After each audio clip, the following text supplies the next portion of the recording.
देश की राजधानी दिल्ली में हवा बेहद खतरनाक हो चुकी है। प्रदूषण की वजह से शहर पर स्मॉग की चादर बिछी हुई है। ऐसा लगा है जैसा पूरा शहर प्रदूषण की गिरफ्त में आ चुका है। घर से बाहर निकलने पर लोगों की सांसें फूलने लगी है, सांसों में जहर घुल रहा है, क्योंकि शहर के ज्यादातर इलाकों में प्रदूषण खतरनाक श्रेणी में पहुंच चुका है। आज सुबह से ही AQI के जो आंकड़े सामने आए हैं वो डरा देने वाले हैं। शहर की जहरीली हवा ने लोगों का जीना दूभर कर दिया है। काली धुंध लोगों के फेफड़ों में सांस के जरिए जहर घोल रही है।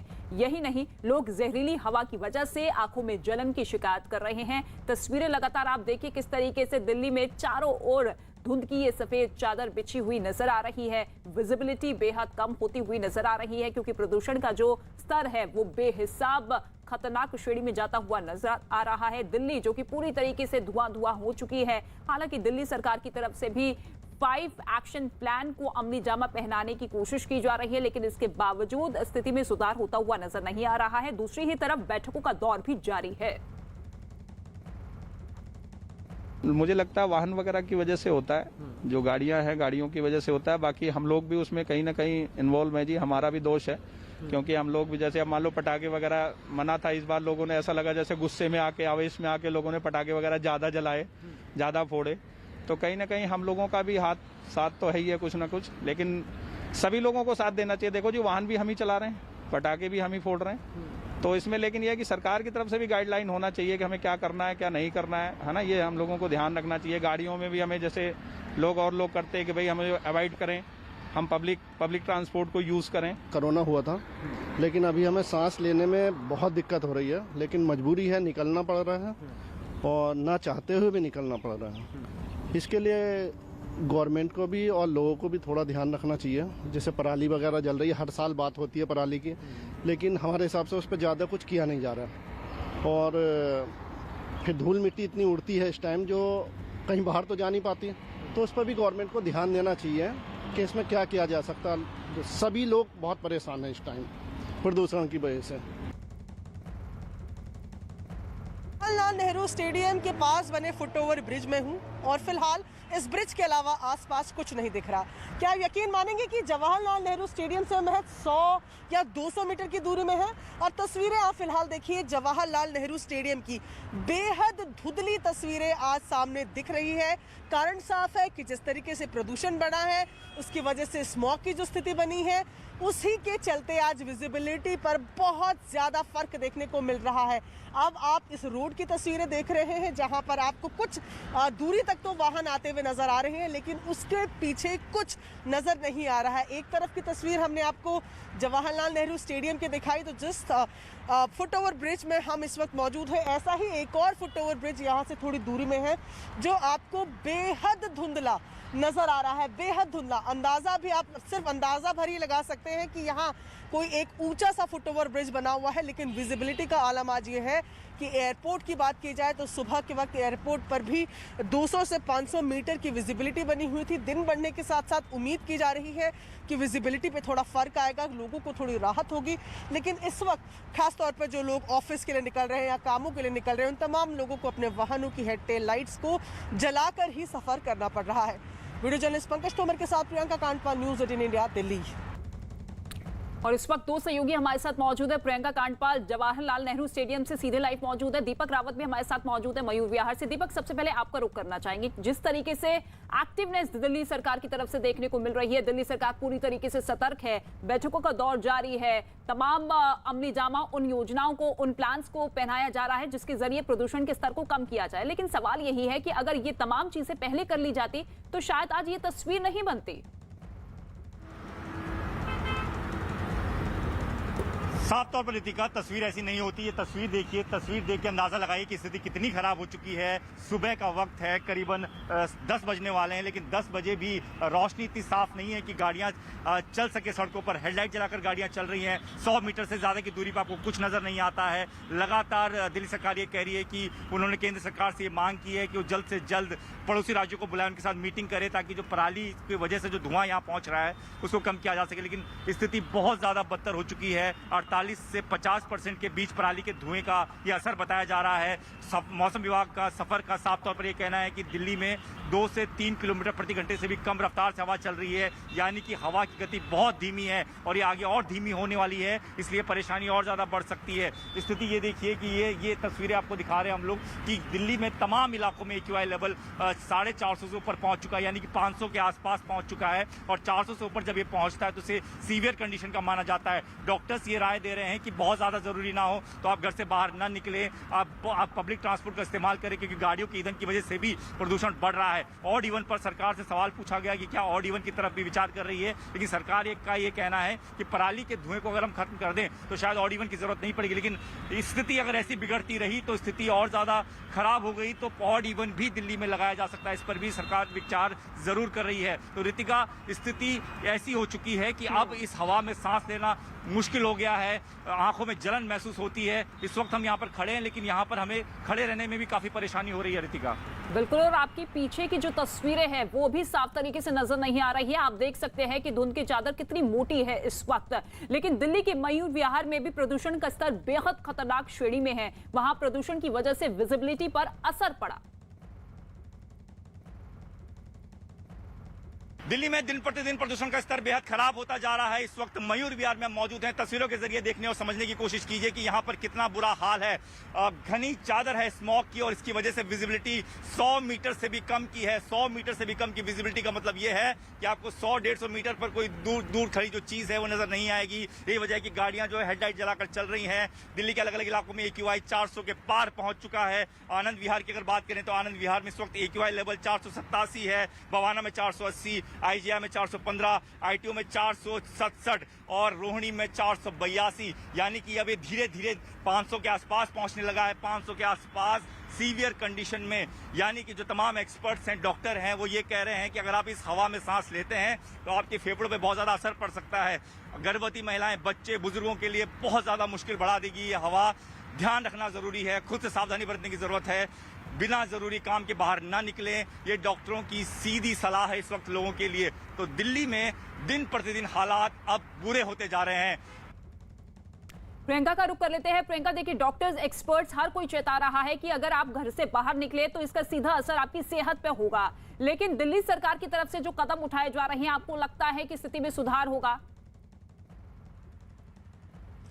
जी बिल्कुल ऋतिका, पहले तो मैं आपको विजय चौक पे हूँ, वहाँ की तस्वीरें दिखा देती हूँ कि कितनी गंभीर स्थिति बनी हुई है। जो हम आंकड़ों की बात कर रहे हैं, ये आंकड़े तमाम 400 से ऊपर है, लेकिन पीछे अभी जहाँ मैं खड़ी हूँ ना, इसके ठीक पीछे जब आप यहाँ पर खड़े होते हैं, महज शायद 200 मीटर की दूरी पर यहाँ से राष्ट्रपति भवन है, जो आपको बिल्कुल भी नजर नहीं आ रहा है। राष्ट्रपति भवन के बाद जरा आप पार्लियामेंट की तस्वीर देखिए।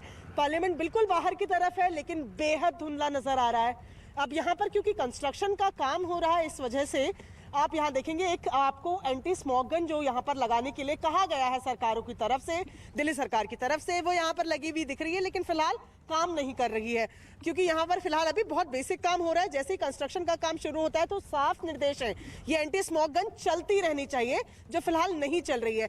अब यहाँ से थोड़ा पीछे अगर आप देखेंगे तो जहाँ हम खड़े हैं, यहाँ से इंडिया गेट बिल्कुल साफ नजर आता था। ये सीधा राजपथ, एक तरफ से इंडिया गेट दिखता था, एक तरफ से राष्ट्रपति भवन दिखता था, लेकिन आज स्थिति ये है कि महज 200 या 250 मीटर की दूरी से हमें राष्ट्रपति भवन बिल्कुल भी नजर नहीं आ रहा है। पार्लियामेंट बेहद धुंधला नजर आ रहा है। तो स्थिति अब बेहद गंभीर हो चुकी है। दिल्ली सरकार एंटी डस्ट कैंपेन चला रही है, एंटी क्रैकर कैंपेन उन्होंने चलाया, पर जाहिर तौर पर यह कैंपेन से थमने वाला धुआं नहीं है। ये स्थिति जो है दिल्ली की हर साल होती है, इसीलिए सुप्रीम कोर्ट ने दिल्ली को गैस चेंबर तक कह दिया था, और इस बार भी स्थिति में किसी तरीके का कोई सुधार दिखता नहीं नजर आ रहा है। दिल्ली सरकार ने कहा था कि एक पूसा की तरफ से पराली का घोल एक बनाया गया था, जिसकी वजह से डिकम्पोज किया जा सकता है फसलों को। बाकी सरकारों से इसके लिए बात भी की गई थी, लेकिन नतीजा यही है, आप इसे वेहिकुलर पोल्यूशन कीजिए, आप इसे पराली का धुआं कहिए, पर दिल्ली की हालत यह है कि ये जो लोग भी बाहर से घूमने के लिए आ रहे हैं ना, वो भी अपनी आंखों में जलन महसूस कर रहे हैं। अपने बच्चों को घर से बाहर निकालना इस वक्त शायद सबसे खतरनाक हो सकता है। जी ऋतिका। बिल्कुल, और इसी जहरीली हवा की मार जो है आम लोगों पर पड़ती हुई नजर आ रही है, लेकिन सवाल यही है कि इस जहरीली हवा के लिए कौन जिम्मेदार है। अगर वक्त रहते कदम उठा लिए जाते तो शायद ये स्थिति इस तरीके से बनती हुई नजर नहीं आती। लेकिन दिल्ली के आनंद विहार में प्रदूषण की हालात सबसे ज्यादा खराब है। वहां AQI स्तर खतरनाक बना हुआ है। धुएं से भरी धुंध इतनी ज्यादा है कि लोगों को गाड़ियों की लाइट जलाकर चलाना पड़ रहा है। दिल्ली में शुक्रवार का दिन एक बार फिर जमकर प्रदूषण वाला रहा है। दिल्ली में एक बार फिर आज प्रदूषण जमकर हो रहा है। तस्वीर आप देखिए, तो ये तस्वीरें लगातार आप देखिए किस तरीके से लोगों को अपनी गाड़ियों की हेडलाइट जलाकर चलना पड़ रहा है। विजिबिलिटी बेहद कम है, लोगों को अपने आसपास कुछ नजर नहीं आ रहा है क्योंकि यहाँ पर सफेद रंग की ये मोटी चादर जो कि धुंध की छाई हुई है पूरी दिल्ली में, पूरी राजधानी में। दीपक का एक बार फिर से रुख कर लेते हैं। दीपक, जरा तस्वीरें दिखाइए और क्या आपकी लोगों से बातचीत हो पाई है, क्या कुछ उनका कहना है? क्योंकि लगातार एक्सपर्ट्स, डॉक्टर्स लोगों को सलाह दे रहे थे कि देखिए आतिशबाजी मत करिए। पराली जिस तरीके से पड़ोसी राज्यों में जलाई जा रही थी उसका धुआं दिल्ली में आता हुआ दिखाई दिया था। ये तमाम ऐसी वजह है जो कारण बनी है आज की तस्वीर के लिए। बिल्कुल साफ तौर पर इसके पीछे कई वजह हैं, लेकिन लोगों को भी समझने की जरूरत है। तो एक्सपर्ट्स ये कह रहे हैं कि लोग समझ ही नहीं रहे हैं। छठ पूजा के दिन भी दिल्ली NCR में बहुत जगह आतिशबाजी हुई है। ये तस्वीर आप देखिए, तस्वीर मैं आपको दिखाता हूँ। इस वक्त मैं मयूर विहार इलाके में हूँ। यहाँ पर विजिबिलिटी कम है और यहीं की नहीं बल्कि दिल्ली के तमाम इलाकों की स्थिति ऐसी है। AQI लेवल 450 के पार चला गया है। सुबह के वक्त और शाम के वक्त की स्थिति और ज्यादा भयानक इसलिए हो जाती है कि उस वक्त हवा का जो स्पीड है वो बहुत स्लो हो जाता है। इस वक्त जो मौसम विभाग ये कह रहा है, उसका ये कहना है कि एयर लॉक कंडीशन बन गई है दिल्ली में, यानी कि अब 1-2 दिनों में आप इसको और ज्यादा घना होते देखेंगे स्मॉग को और परेशानी लोगों की बढ़ जाएगी। डॉक्टर ये कह रहे हैं, एक्सपर्ट्स ये कह रहे हैं कि सरकारें बार बार कई सारे प्लान बनाती है लेकिन वो प्लान एग्जीक्यूट करवाना अपने आप में एक बड़ी चुनौती होती है। और वही वजह है कि अब लगातार हर साल ऐसी तस्वीरें देखते हैं जिसको लेकर कोई ऐसा उदाहरण हम पेश नहीं कर सकते कि स्थिति इस स्कीम को लेकर ठीक हुई हो। तमाम कोशिशें की गई हैं। 5 सूत्रीय कार्यक्रम चलाया जा रहा है दिल्ली सरकार की तरफ से। कहा यह जा रहा है कि ट्रांसपोर्ट की तरफ, पब्लिक ट्रांसपोर्ट की तरफ लोग बढ़े, लेकिन वहां पर भी आप देखें तो पब्लिक ट्रांसपोर्ट में किसी प्रकार की बढ़ोतरी नहीं हुई। यात्रियों के लोग अपनी गाड़ियों से चल रहे हैं। ऑड इवन के बारे में भी विचार किया जा रहा है। एक और स्कीम चलाई थी कि जब आप रेड लाइट पर होते हैं तो अपनी गाड़ी का इंजन बंद कर दीजिए। वहां पर वॉलंटियर लगाए गए हैं लेकिन वहां पर भी लोग नहीं ध्यान देते हैं। तो लोगों को भी समझने की जरूरत है कि अगर ये स्थिति इतनी बदतर हो गई है तो हमें भी उसमें कुछ योगदान देना चाहिए, अपनी तरफ से उस पर काम करना चाहिए। सुधार तभी देखने को मिलेगा जब सरकार और प्रशासन के साथ साथ लोगों की सहभागिता भी नजर आएगी। ठीक है, आप दोनों बने रहिएगा हमारे साथ, लेकिन एक और रिपोर्ट, एक और तस्वीर आपको दिल्ली के बारापुला की दिखाते हैं जहां पर हवा का स्तर बेहद खराब हो चुका है। वहां भी लोगों ने प्रदूषण की वजह से आंखों में जलन की शिकायत की है। दिल्ली में बढ़ते प्रदूषण ने अब विजिबिलिटी पर भी असर डालना शुरू कर दिया है। इस वक्त मैं मौजूद हूं बारापुला में और आपको तस्वीरें सबसे पहले दिखाती हूँ कि किस तरीके से सफेद मोटी चादर आसपास नजर आ रही है। आप सबसे पहले देखिए कि सूरज भी जो निकला हुआ है ना, ऐसा लग रहा है कि मौसम की जद में आ गया है, धुएं की जद में आ गया है। और इसके बाद आप देखते चलिए कि आपको आसपास कुछ नजर नहीं आएगा, सिर्फ सफेद चादर जैसे स्मॉग की बन गई हो वो नजर आ रही है, जैसे लपेट लिया हो पूरी दिल्ली को धुंध ने। उस तरीके की तस्वीरें आज देखने को मिल रही है। बिल्डिंग्स धुंधली दिख रही है जो यहाँ से बेहद कम दूरी में है। विजिबिलिटी की भी अगर बात करें तो बारापुला में इस वक्त हम मौजूद है और देखिए जो तमाम वाहन आ रहे हैं आपको 200-300 मीटर तक तो साफ नजर आ रहे हैं, लेकिन उसके बाद विजिबिलिटी पर असर पड़ रहा है। अगर आप थोड़ी देर भी आज घर से बाहर निकल रहे हैं तो आपकी आंखों में जलन भी आपको महसूस होगी। यानी कि प्रदूषण का जो स्तर है वो दिल्ली के तमाम सेंटर्स में जहां पर प्रदूषण को मापा जाता है वहां पर आज सभी जगह गंभीर स्थिति में यानी कि सीवियर कैटेगरी में बना हुआ है। ऐसे में डॉक्टर्स का कहना है कि आजकल के दिनों में मॉर्निंग वॉक को बिल्कुल अवॉइड किया जाए और बिना मास्क के घर से बाहर नहीं निकला जाए। और प्रियंका का एक बार फिर से रुक कर लेते हैं। प्रियंका, देखिए हर साल फेस्टिव सीजन के दौरान इस तरीके की तस्वीर, इस तरीके की स्थिति बनती है जब दिल्ली पूरी तरीके से दम घोंटू लोगों के लिए साबित होती है, लेकिन अभी फिलहाल स्थिति देखकर आपको लगता है कि जल्द राहत मिलेगी? रितिका, यहाँ पर ये समझने की जरूरत है कि ये जो तस्वीरें हम लगातार दिखा रहे हैं, ये तस्वीरें तभी साफ हो सकती हैं जब तेज हवाएं चली। और आने वाले 2 से 3 दिन में मौसम विभाग ने ऐसा कुछ भी प्रेडिक्ट नहीं किया है कि दिल्ली में तेज हवाएं चलेंगी, क्योंकि ये जो तमाम स्थिति आप देख रहे हैं ना, जो पूरी सफेद चादर ये लग रही है पूरी, ये इस वजह से है क्योंकि सर्दियों के मौसम में हवाएं नहीं चलती हैं, बहुत कम धीमी गति से चलती हैं, और उसी के चलते एक इंटरलॉक सिस्टम बन जाता है, लॉक सिस्टम बन जाता है कि जो प्रदूषण हो रहा है वो ऊपर नहीं जा पाता, सतह पर रह जाता है। इस वजह से जैसे कि 2 घंटे से हम लोग भी लगातार बाहर हैं, अब आंख में बेहद जलन महसूस होने लग रही है, सर में दर्द हो रहा है। तो ये तमाम जो स्थितियां हैं, आप कैंपेन्स की बात कर रहे हैं, लेकिन उस समय रहते अगर शुरू किए जाते तो शायद जाहिर तौर पर असर दिखाते, लेकिन फिलहाल सब कुछ मौसम के हाथ में है। अगर तेज हवाएं चलती हैं तो स्थिति में सुधार आएगा, वरना दिन भर दिन जो आपको स्थिति दिखा रहे हैं, आप देखिए अभी भी आप इधर राष्ट्रपति भवन की इस तरफ की तस्वीरें में अगर आपको दिखाऊं तो आप देखेंगे कि धुंधली ही नजर आ रही है। 10 बज चुके हैं, इस वक्त तक मौसम साफ होना शुरू हो जाता है, लेकिन आज ये तस्वीरें नहीं दिख रही हैं। और आज सबसे ज्यादा विजिबिलिटी पर असर देखने को मिल रहा है, जहां पर 100 से लेकर 500 मीटर की विजिबिलिटी दिल्ली के अलग अलग इलाकों में देखने को मिल रही है।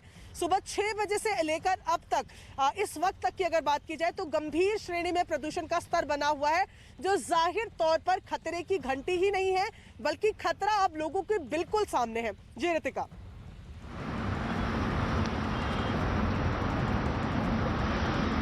नमस्कार, मैं हूं जसप्रीत कौर। मैं मौजूद हूं दिल्ली के अक्षरधाम इलाके में। देखिए, दिल्ली की हवा जहरीली हो गई है और प्रदूषण ने दिल्ली की सेहत खराब कर दी है। मैं सारा अपडेट आपको दूंगी। सबसे पहले तस्वीरें दिखाती हूं। देखिए, ये अक्षरधाम मंदिर परिसर है जो इस फ्लाईओवर से बेहद खूबसूरत नजर आता है, लेकिन विजिबिलिटी काफी कम है।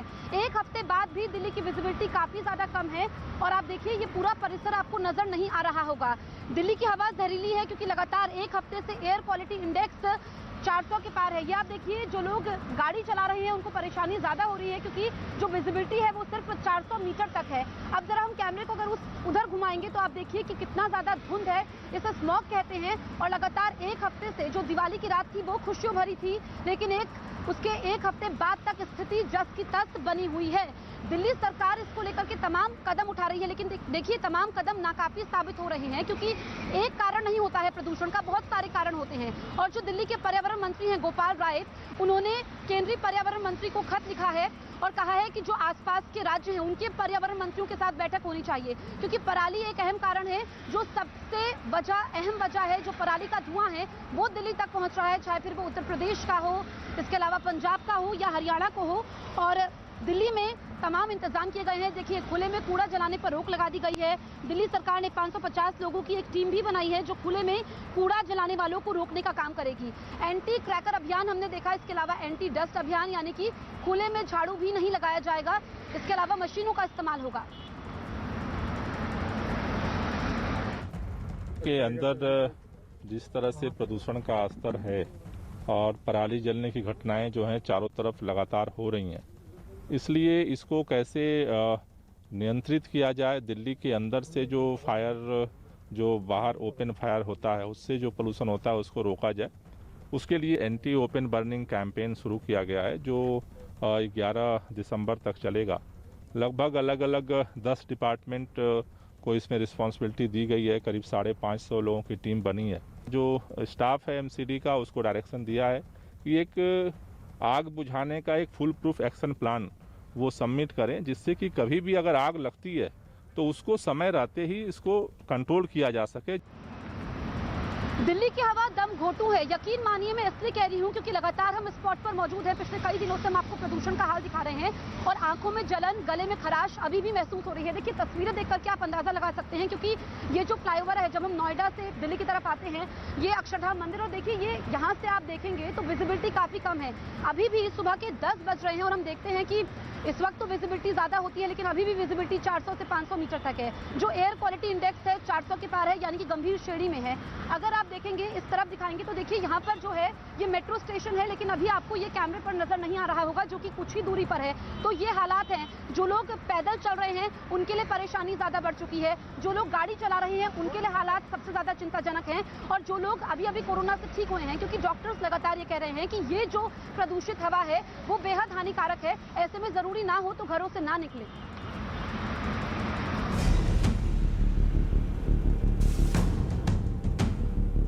भारत रत्न श्रीमान अटल बिहारी वाजपेयी जी के नाम पर इस स्थानक का नाम होना चाहिए। ये सरकार काम करने में भरोसा नहीं करती है, नाम बदलने में भरोसा करती है। आज तक इतने नाम बदल बदल के कर क्या लिया, इसका मैं विरोध करता हूँ।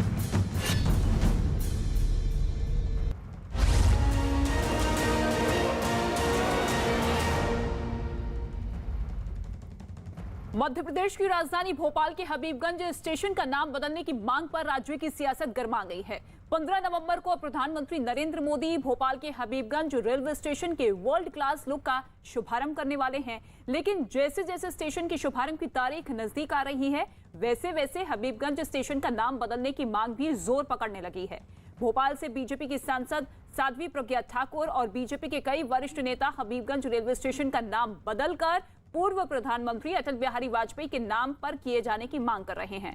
बीजेपी की दलील है कि पूर्व पीएम अटल बिहारी वाजपेयी का मध्य प्रदेश से गहरा नाता रहा है। उनका जन्म और शिक्षा दीक्षा ग्वालियर में ही हुई है। वो ग्वालियर और विदिशा से सांसद भी चुने गए, प्रधानमंत्री भी बने और उन्हें भारत रत्न भी दिया गया। इसलिए बीजेपी का मानना है कि हबीबगंज स्टेशन का नाम अटल बिहारी वाजपेयी के नाम पर रखने से इस स्टेशन को पूरे विश्व में पहचान मिलेगी। दो तस्वीरें आप देख रहे हैं, हबीबगंज वर्ल्ड क्लास स्टेशन जिसका शुभारंभ प्रधानमंत्री नरेंद्र मोदी करेंगे और इसी स्टेशन के नाम बदलने की मांग अब जोर पकड़ती हुई नजर आ रही है। भारतीय जनता पार्टी का कहना है कि पूर्व प्रधानमंत्री अटल बिहारी वाजपेयी के नाम पर इस स्टेशन का नाम होना चाहिए। एक सीनियर सिटीजन जो होते हैं उनके लिए यात्रा करना एक बड़ा विषय होता है कि वो आखिर कैसे यात्रा करेंगे, घुटनों में तकलीफ होती है। तो सभी जगह पर एस्केलेटर लगे हुए हैं। आप जैसे ही अंदर आते हैं तो एक बुजुर्ग को ले जाने के लिए बाकायदा इलेक्ट्रिक ड्रिवन यहाँ पर गाड़ियाँ भी हैं। उन गाड़ियों में बैठकर जो बुजुर्ग हैं वो आ सकते हैं।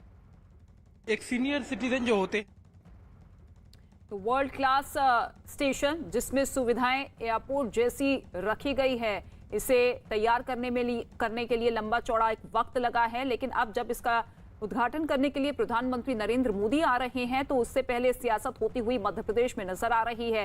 कांग्रेस का साफ तौर पे कहना है कि देखिए, विकास के काम तो भारतीय जनता पार्टी यहाँ की सरकार करती नहीं है, लेकिन हाँ, नाम बदलने का रवैया अपना लिया है बीजेपी ने।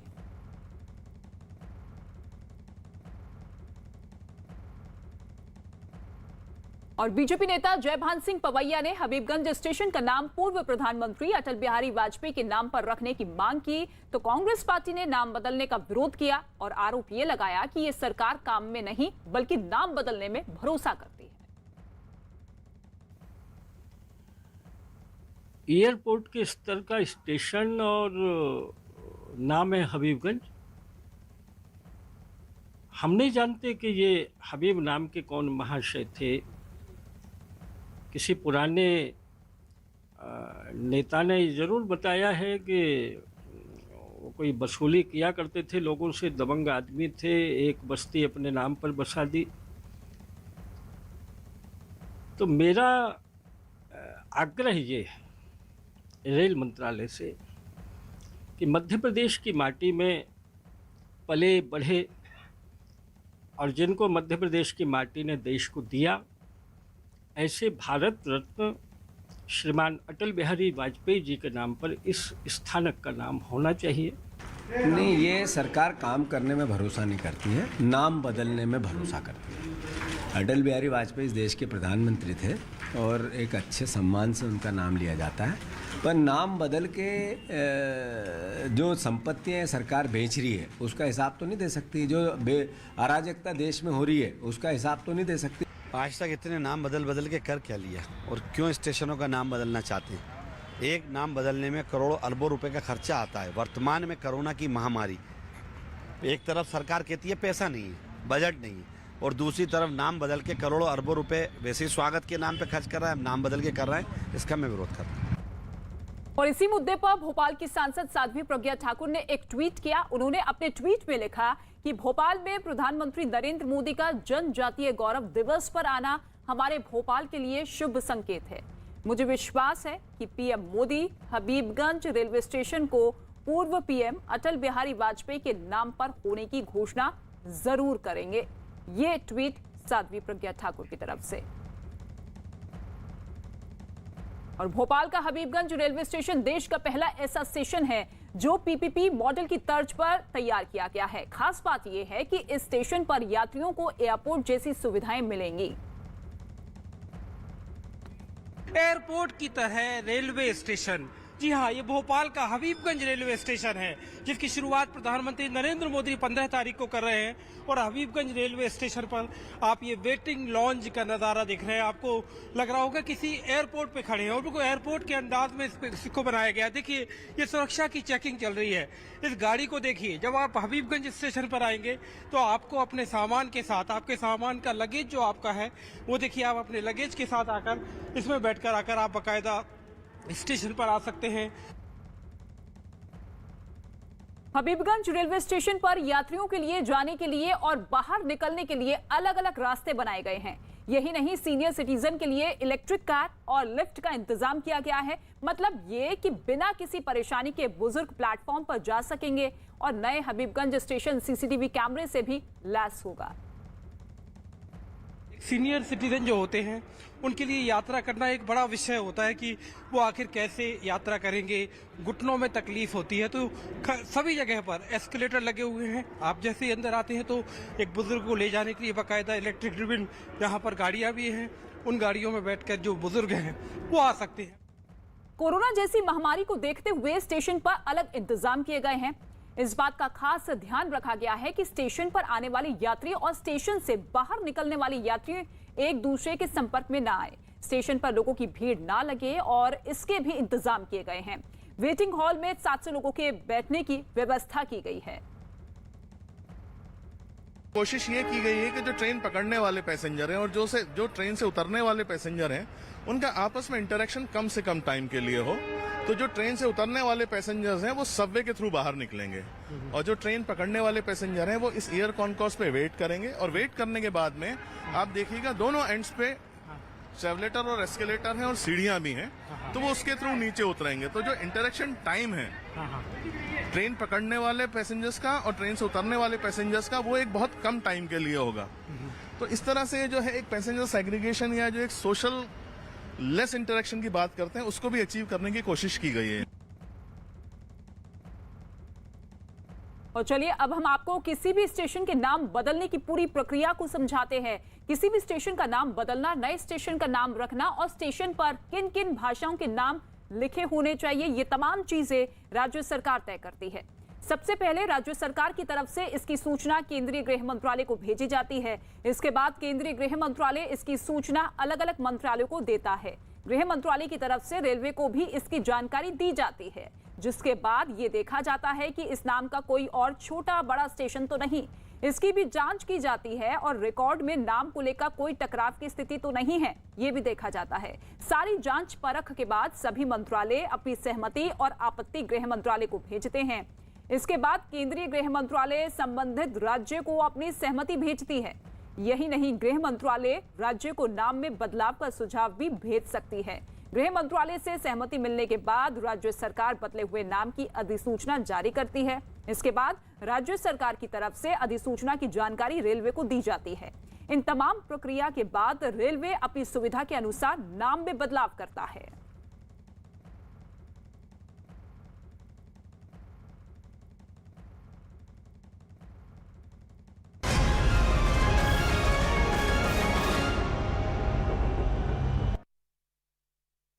यूपी चुनाव में एक बार फिर जिन्ना का जिन निकलकर सामने आया है। हरदोई की रैली में अखिलेश यादव ने जिन्ना पर बयान दिया, जिसके बाद से ही इस मुद्दे पर राजनीति तेज हो गई है। बीजेपी ने बयान के बहाने अखिलेश यादव को घेर लिया है और इसके बाद से ही सियासी बयानबाजी का दौर थमा नहीं है। इस बीच सुहेल देव, भारतीय समाजवादी पार्टी के अध्यक्ष ओपी राजभर ने एक बार फिर अखिलेश यादव के बयान का समर्थन करते हुए जिन्ना को महापुरुष बता दिया। ओपी राजभर ने कहा कि जिन्ना देश की आजादी में शामिल थे और वो भी देश के महापुरुषों में से एक थे। ओपी राजभर ने अखिलेश यादव के बयान को सही ठहराते हुए सवाल पूछा कि आखिर अखिलेश यादव के बयान में बुराई क्या है।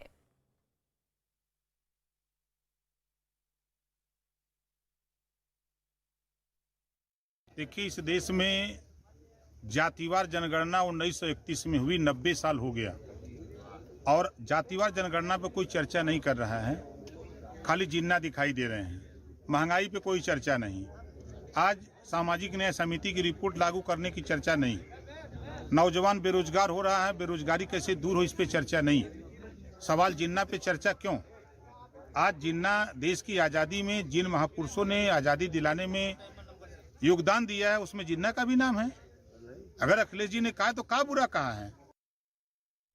और ओपी राजभर के जिन्ना पर दिए बयान पर बीजेपी ने उन्हें घेर लिया है। असम के मुख्यमंत्री हेमंत बिस्वा शर्मा ने राजभर को पाकिस्तान जाने की सलाह दे डाली।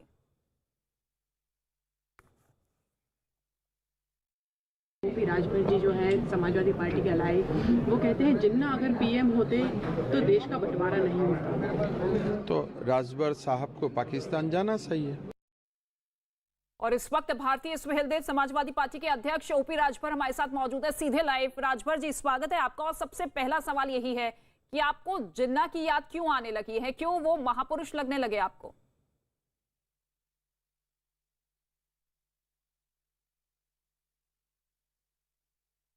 जी राजभर साहब, आवाज पहुंच रही है आप तक? आवाज नहीं आ रही है, आवाज नहीं आ रही। आप मुझे सुन पा रहे हैं क्या? ठीक है, ठीक है, लौटेंगे। लेकिन ओपी राजभर जो कि इस वक्त हमारे साथ मौजूद रहेंगे और उनसे सीधा सवाल करेंगे कि चुनाव भारत में होने हैं, अलग अलग राज्य में होने हैं, लेकिन जिन्ना का प्रेम, जिन्ना राग क्यों अलापा जा रहा है? और उसके बाद से ही लगातार अब सियासत भी गर्म होती हुई नजर आ रही है। हालांकि असदुद्दीन ओवैसी जो कि सीधे तौर पर यह कह चुके हैं कि देखिए जिन्ना कौन था? जिन्ना जिसने भारत का विभाजन करवाया, पाकिस्तान का संस्थापक था। लेकिन अब जिन्ना को लेकर ओपी राजभर, अखिलेश यादव जो कि साफ तरीके से उन्हें महापुरुष बताते हुए नजर आ रहे हैं, जिसको लेकर बीजेपी कटाक्ष कर रही है। और यहां तक ओपी राजभर कह चुके हैं कि जिस तरीके की स्थिति, जिस तरीके का माहौल भारत में खराब हो रहा है, उसके लिए संघ जिम्मेदार है।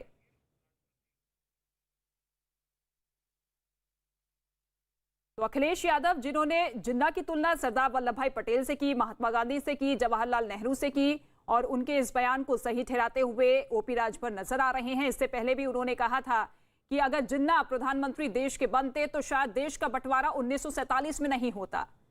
जिन्ना राग एक बार फिर से चुनावों के वक्त सुनाई दे रहा है। लेकिन सवाल यही है कि जब जनता की बात होनी चाहिए, यहाँ के विकास के मुद्दों की बात होनी चाहिए, मूलभूत अधिकारों की बात होनी चाहिए, तो फिर ये पाकिस्तान प्रेम, जिन्ना प्रेम क्यों चुनावों के वक्त अक्सर देखने को मिलता है? और इससे पहले जिन्ना की ओपी राजभर जी की एक बाइट भी हमने आपको सुनवाई थी, जिसमें वो साफ तौर पे कह रहे हैं कि चर्चा जिन्ना को लेकर हो रही है, महंगाई को लेकर, बेरोजगारी को लेकर, अलग अलग मसलों को लेकर नहीं हो रही है। लेकिन जब चर्चा आप ही कर रहे हैं, स्टेटमेंट आप ही दे रहे हैं, तो फिर उसके बाद तमाम भारतीय जनता पार्टी, तमाम अलग अलग विपक्षी दलों की तरफ से रिएक्शन सामने आ रहे हैं। ओपी राजभर जी हमारे साथ एक बार फिर से मौजूद है। राजभर जी, आवाज पहुंच रही है आप तक? जी पहुंच रही। जी, पहला सवाल तो मेरा आपसे यही है कि आपको क्यों लगने लगे हैं कि जिन्ना महापुरुष हैं?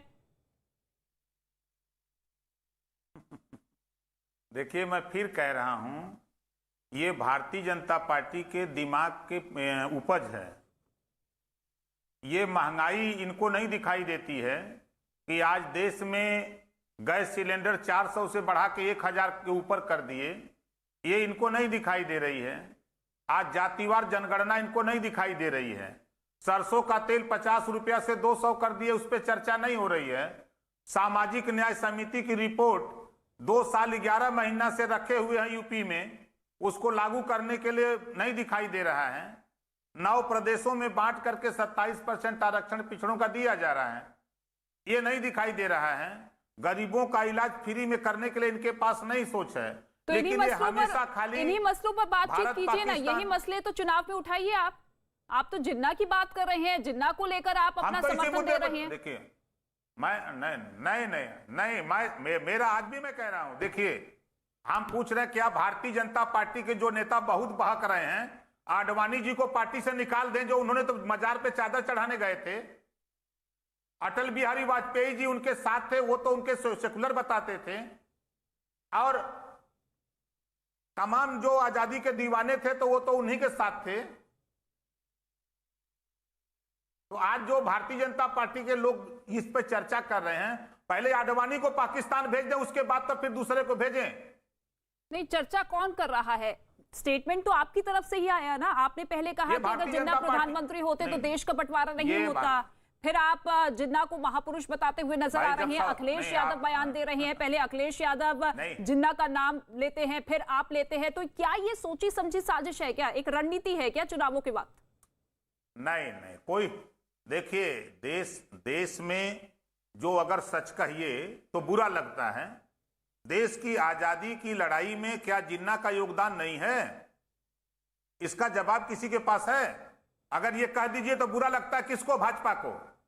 ना तो कांग्रेस को बुरा लगता है, ना बसपा को बुरा लगता है, खाली बुरा लगता है भाजपा को।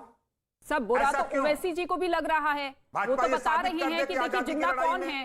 नहीं, जिन्ना पाकिस्तान के संस्थापक है और भारतीय मुसलमानों से जिन्ना का कोई लेना देना नहीं। आपत्ति केवल बीजेपी को नहीं है, तमाम दलों को हो रही है। ओवैसी के साथ तो आपने गठबंधन किया था, उनकी पार्टी के साथ तो आपने गठबंधन किया था।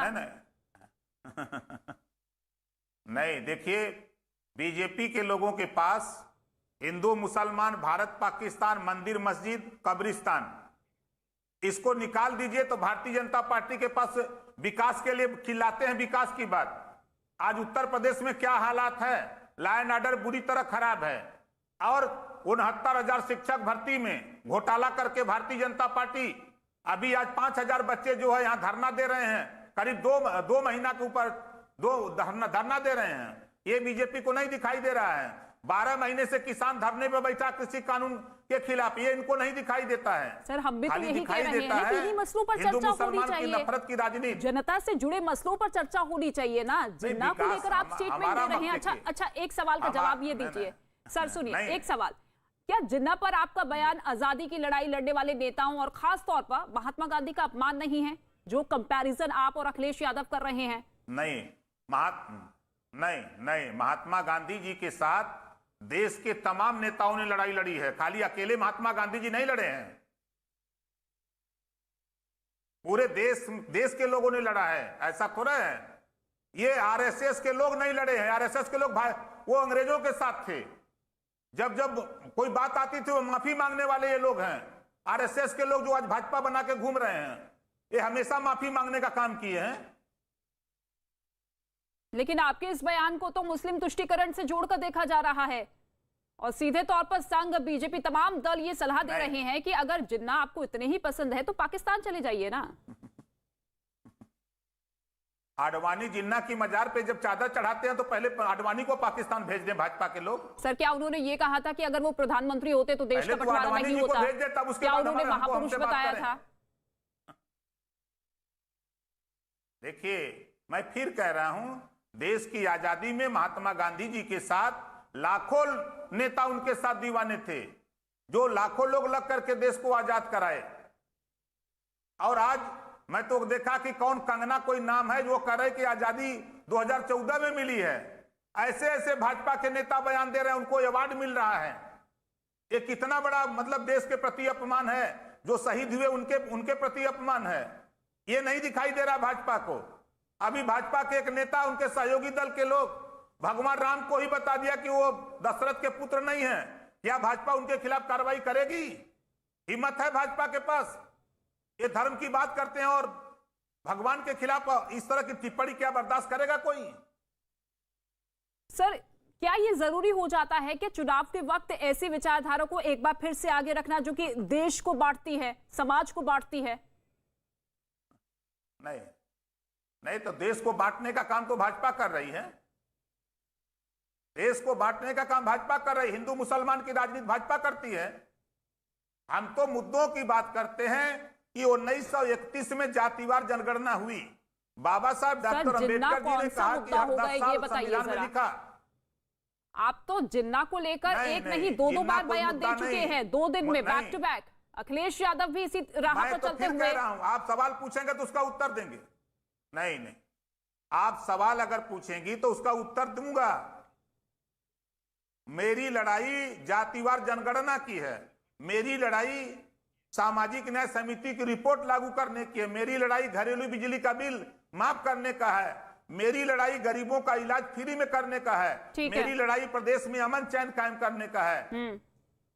बिल्कुल, और हम भी यही उम्मीद करते हैं कि इन्हीं मुद्दों पर चुनाव भी लड़ा जाए। लेकिन एक सवाल मेरा आपसे ये भी है कि आप जेल में मुख्तार अंसारी से मिले। भारतीय जनता पार्टी का आरोप ये है कि समाजवादी पार्टी के साथ मिलकर आप माफिया को बढ़ावा दे रहे हैं। अच्छा ये बताइए, जब मैं भारतीय जनता पार्टी के साथ गठबंधन में था, मिनिस्टर था, तो 7 बार बांदा जेल में जाकर के मैं मुख्तार अंसारी जी से मिला, और 8 बार जब वो रोपण चले गए पंजाब तो 8 बार जाके मिला हूं।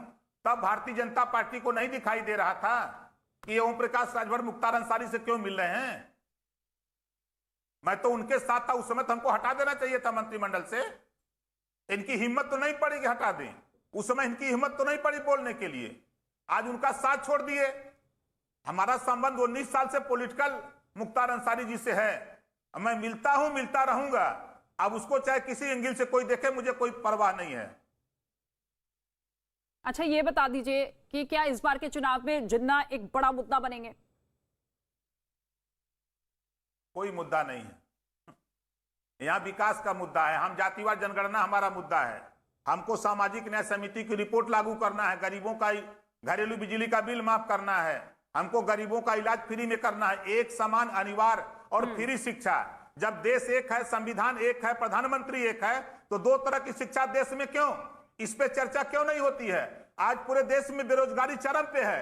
रोजगार कैसे पैदा, इस पे क्यों नहीं बहस? तो हम लोग बेरोजगारी जो प्रदेश में है, देश में, इसको दूर करने के लिए लड़ाई लड़ेंगे। ये हमारा मुद्दा होगा। हम प्रदेश में, देश में जो किसान परेशान है, हम भी किसान के बेटे हैं, तो हम किसान के मुद्दे पर लड़ाई के मैदान में रहेंगे। हम जो है, हमारा जो मुद्दा होगा वो हमारा मुद्दा, जो गरीब आज तक 75 साल की आजादी में छत नहीं पाया, उसको छत दिलाने का हमारी लड़ाई होगी। जिनके बच्चे, जिन जातियों के बच्चे आज तक सिपाही, दरोगा, बाबू, चपरासी, तहसीलदार, लेखपाल नहीं बन पाए, उनके बच्चों को हिस्सेदारी दिलाने की लड़ाई होगी। हमारी लड़ाई खंघार की है, आरक की है, बंजारा की है, बहेलिया की है, जनता भी इन्हीं मसलों पर चुनाव भी चाहती है कि कोई भी दल का नेता अगर हमारे बीच में आता है, कोई भी दिग्गज नेता आता है, तो इन्हीं मसलों पर बात करे। लेकिन असम के मुख्यमंत्री आपको सीधे तौर पर सलाह देते हुए नजर आ रहे हैं कि अगर इतना ही प्रेम है ओपी राजभर जी को, अखिलेश यादव को, तो वो पाकिस्तान चले जाए। मैं फिर कह रहा हूं, ये हमारे मुख्यमंत्री हो चाहे कोई जो सलाह दे रहा है, पहले आडवाणी को सलाह दे लें कि लाल कृष्ण आडवाणी जी जाकर के जिन्ना की मजार पे चादर क्यों चढ़ाते हैं, उनको सेकुलर क्यों बोलते हैं। हमारे देश के पूर्व प्रधानमंत्री, वो क्यों उनको सेकुलर बोलते थे, क्यों उनको साथ लेके चलते थे। ऐसे लोगों को पहले वो पाकिस्तान भेज दें, तब हमारे विषय में सोचें, तब अखिलेश जी के विषय में सोचें। बिना वजह की चर्चा न करें। हिम्मत है भारतीय जनता पार्टी के पास, तो जातिवार जनगणना के लिए क्यों नहीं हो जाते हैं? ये जातिवार जनगणना क्यों नहीं कराते हैं? ये सामाजिक न्याय समिति की रिपोर्ट क्यों नहीं लागू करते हैं? ये महंगाई पे क्यों नहीं चर्चा करते हैं? महंगाई से क्यों भाग रहे हैं ये लोग? ठीक है, आज पूरे प्रदेश में हाहाकार मचा हुआ महंगाई को लेकर के। आज किसान जो है डंडा लेके रात को दिन भर काम करता है, रात को डंडा लेके खेत में अपना फसल अगोर रहा है। ये दिखाई नहीं देता भारतीय जनता पार्टी को। यानी कि आपका ये मानना है कि जिन्ना इस बार के चुनाव में किसी तरीके का कोई मुद्दा नहीं बनने वाले हैं, विकास के मुद्दे पर ही चुनाव लड़ा जाएगा और विकास की ही बात होगी, जनता के मूलभूत अधिकारों की बात होगी। ठीक है, बहुत शुक्रिया ओपी राजभर जी हमसे बातचीत करने के लिए, समय निकालने के लिए। तो ओपी राजभर को आपने सुना, भारतीय जनता पार्टी जो कि लगातार सवाल खड़े करती हुई नजर आ रही थी, उनका सीधा जवाब देते हुए। और इसी के साथ एक छोटा सा ब्रेक लेना होगा, फौरन हाजिर होते हैं।